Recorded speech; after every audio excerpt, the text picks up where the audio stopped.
Plague Hearts are kind of changing.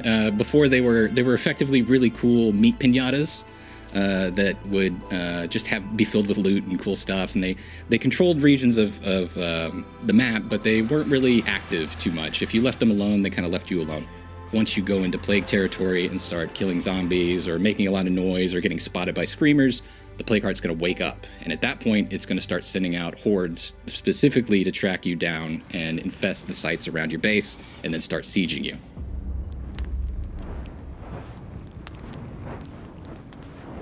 It's almost like a dichotomy with the player side of things, where like the Plague Hearts are like the home base of the Blood Plague, and then the infestations are like their outposts, and then the Screamers are like their officers and stuff like that. And, you know, just this idea that, yeah, they're continuing to evolve and trying to become, you know, they're defensive. It's an organism that wants to defend itself and, you know, protect itself from threats. So if it detects threats, it responds. The world should feel like the player needs to actively work to survive, right? That the plague is a threat to their existence, not just a thing to be overcome or a roadblock, but an active, to put it, I guess, in evolutionary terms, we're now competing for the same resources, right? Like, we're no longer the apex predator on this earth, and we've got to, like, reconcile with that. We wanted to give the players choices in how they dealt with this new threat. We didn't want to just drop a whole bunch of new kind of danger on them and then only give them one way to solve that.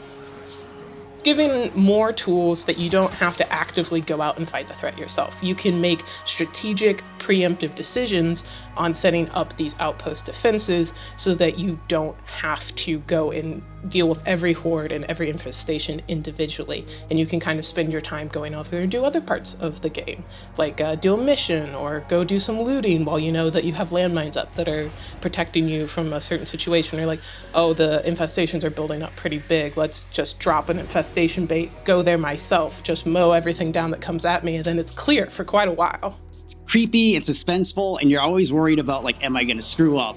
For me, the Blood Plague has always been kind of a main character of State of Decay. It's kind of got a personality, and it's always evolving and changing and presenting a really unique threat in terms of zombie apocalypses.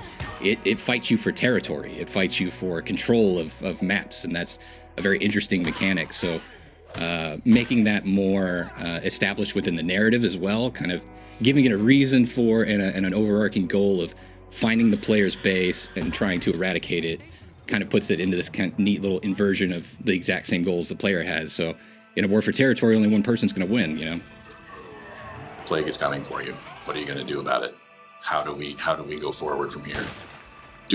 Are we able to wipe it out? Do we have to coexist? What is it that you want to do, and how are you going to do it?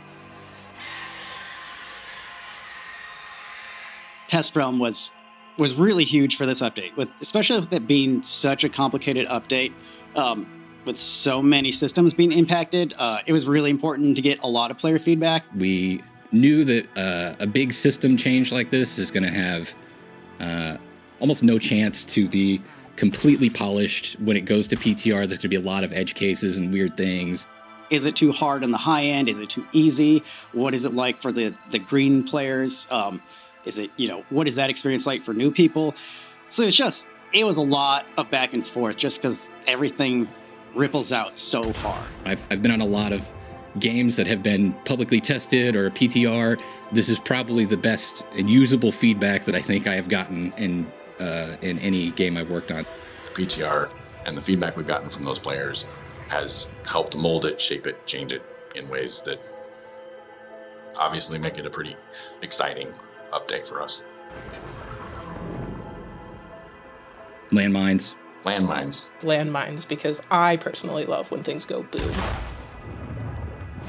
We've listened a lot to all of the player feedback we have, and we are trying really hard to make this as fun and great for you guys as possible. It's going to be fun.